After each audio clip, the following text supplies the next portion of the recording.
नमस्कार। बंगाल में जो नरसंहार हो रहा है वो दोबारा जो है वो 1990 की जो घटना है उसको दोहराया जा रहा है।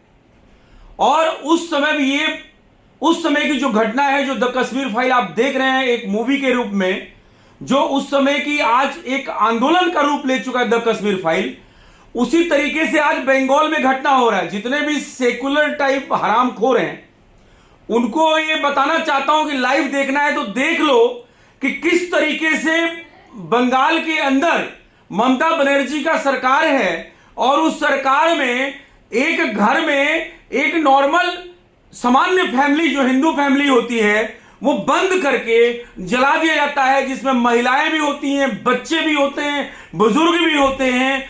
वो वहां पे मानवता को तार तार करके जला दिया जाता है। तो ये इतना बड़ा जघन्य अपराध आपके सामने बंगाल के अंदर घट रहा है। जब हम लोग आवाज कई वर्षों से ममता बनर्जी के ऊपर उठा रहे हैं तो अभी केंद्र सरकार से ये निवेदन है, ये पता है योगी जी और मोदी जी या केंद्र सरकार में हमारी राष्ट्रवादी सरकारें हैं, उनके नियत पे संदेह नहीं है, लेकिन जिस तरीके से जनसंख्या नियंत्रण में देरी हो रही है उसी तरीके से उतना ही जितनी देरी हो रही है उतना ही नरसंहार का जो संख्या है वो बढ़ता चला जा रहा है।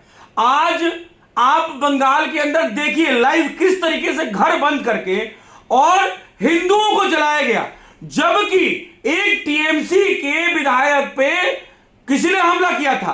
अब वो हमला हिंदुओं ने नहीं किया था, अब वो एक मासूम इनोसेंट फैमिली को जला दिया गया। वहां पे लाश जली हुई आप देखेंगे तो आपका हृदय कांप जाएगा।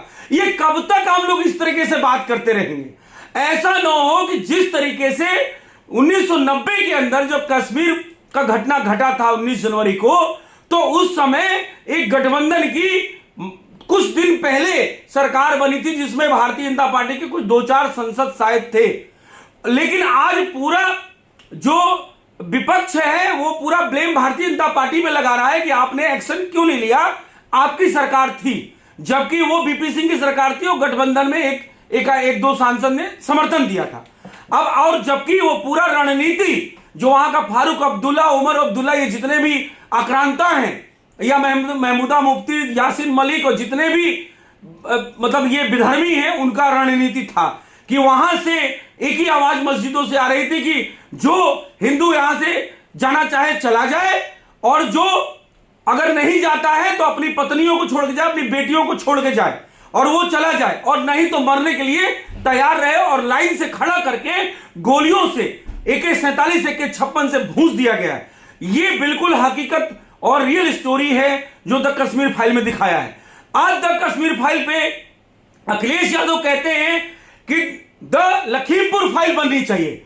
अब मैं अखिलेश यादव जी से सम्मानित, वो हमारे हिंदू हैं लेकिन उन्होंने अपना मजहब चेंज कर लिया है कुछ वोटों के टुकड़ों के लिए, तो उनसे ये बोलना चाहता हूं कि ऐसा तो नहीं कि आप मुमताज बानो और ममता बनर्जी जी से मिले हुए हैं कि आप जो है आपके प्रचार करने वो आई थी, इस वजह से आप उन जो जघन्य अपराध बंगाल के अंदर हुआ उसमें आप कोई जवाब नहीं दे रहे हैं, ना कोई सवाल उठा रहे हैं, ना कोई आपका ट्वीट आ रहा। आप ट्वीट के लिए बहुत माने जाते हैं अखिलेश यादव जी, ये आपसे बहुत बड़ा प्रश्न है।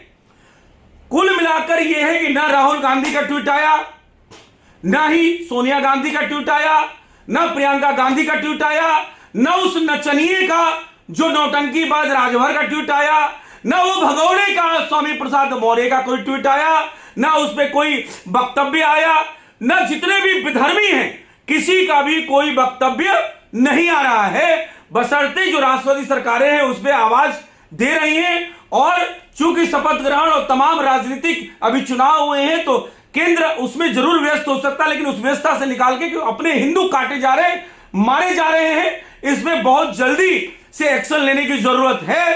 क्योंकि जिस तरीके से राष्ट्रवादी सरकार का जो वक्तव्य आ रहे हैं उसे लगता है कि बहुत जल्दी होगा, लेकिन पिछला 6 महीना हो गया जब चुनाव हुआ था तो वो भी देरी हो रहा है। और आप देखिए कि आपने एक्शन अगर सख्त ले लिया होता, राष्ट्रपति शासन वहां लगा दिया होता, तो आज शायद वो हमारा हिंदू परिवार वहां पे जलाया न जाता। जो पुलिस वाले आप तमाम ट्विटर पे वायरल हो रहा है, देखिएगा जब लाश निकाल रहे हैं, सारी लाशें जब जैसे बैगन भूंज जाता है उस तरह से भूंजी हुई लाशें निकल रही है, छोटे छोटे बच्चों की, महिलाओं की, बुजुर्गों की। तो ये बड़ा जघन्य अपराध हो रहा है। मैं बार बार ये कहता हूं, सिंपल बात है कि हिंदू आर्मी पुनः भारतवर्ष के हिंदुओं से आह्वान करती है, निवेदन करती है कि आप इतना ज्यादा आवाज उठाएं कि जल्द से जल्द केंद्र सरकार इस पे एक्शन ले, क्योंकि और किसी के हाथ में है नहीं, क्योंकि केंद्र सरकार ही वहां राष्ट्रपति शासन लागू कर सकती। इसके अलावा पुलिस न केंद्र सरकार की है और ना वहां की सरकार केंद्र सरकार की है, वो विधर्मियों की सरकार है।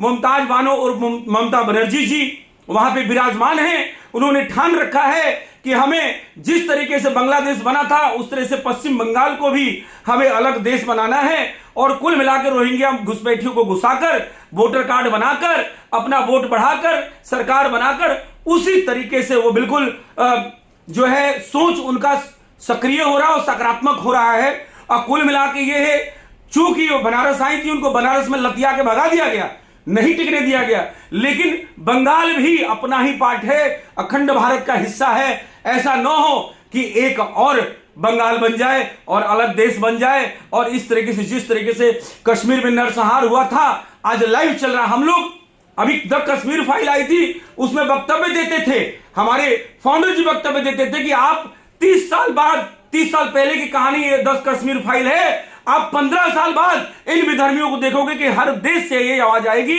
कि जो है the Kashmir file, the Chhattisgarh file, the Kashmir file के बाद द बंगाल फाइल। देख लीजिए, आपके सामने लाइव चल रहा है, ठीक है, लाइव चल रहा है, कोई पर्दे पे नहीं चल रहा है।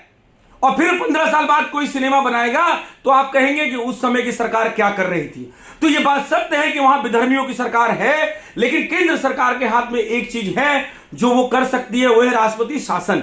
इस बात का पूरे देश के लोगों से निवेदन है कि आप बहुसंख्यक तौर पे, राष्ट्रव्यापी तौर पे इस आंदोलन को चलाई ताकि वहां राष्ट्रपति शासन लग पाए। नहीं तो ये राक्षसी जो वहां पे विराजमान है, जो सुर्पनखा जो विराजमान है, ये हिंदुओं को कत्लेआम ऐसे ही करती रहेगी और आंख में चश्मा पहन के बैठी रहेगी। उसको कुछ नहीं दिख रहा कि हिंदू वहां कट रहा है और वहां पे रोहिंग्या मुसलमानों का पूरा कब्जा हो रहा है। मैं राष्ट्रवादी मुसलमानों की फिर बात नहीं कर रहा हूं, लेकिन जिस तरीके से आप वो वीडियो देखिए और वहां से जो फुटेज आ रही है बंगाल से, आपकी हृदय कांप जाएगा। ये घटना अपने साथ उस परिवार को अपने परिवार के पास रख के देखिए, जब पूरा का पूरा परिवार जला दिया जाएगा तो क्या क्या दुर्गति होगी।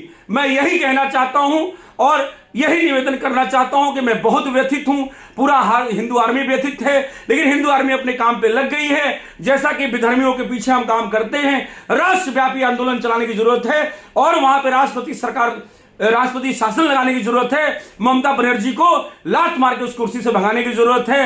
यही हिंदुओं को बचा सकता है, इसके अलावा कोई शक्ति नहीं है जो बचा ले। केंद्र सरकार से हाथ जोड़ के निवेदन है, माननीय मोदी जी, आप तो गरीबों का दर्द समझते हैं, आप तो बुजुर्गों का दर्द समझते हैं। देखिए किस तरीके से हिंदू जलाए जा रहे हैं।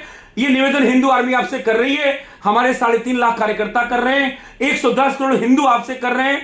आप कृपया करके जल्द से जल्द ममता बनर्जी पे एक्शन लीजिए, नहीं तो इस तरीके से हिंदू काटा जा रहा है। बहुत बड़ा अनर्थ और बड़े बड़े अनर्थ होने वाले हैं। ये तो एक ट्रेलर है जिसमें मात्र 10 लोग 12 लोग मरे हैं, जल के मरे हैं। आपके लोग हैं वो लोग, आप कहते हैं 125 करोड़ मेरे लोग हैं, तो वो हिंदू भी आप ही के लोग हैं। प्लीज जल्दी से राष्ट्रपति शासन लगाइए, नहीं तो इससे बड़े बड़े वहां जंगल में अपराध होने वाले हैं। हमारी खुफिया रिपोर्ट हमारे पास है, कहेंगे तो आपको भेज देंगे।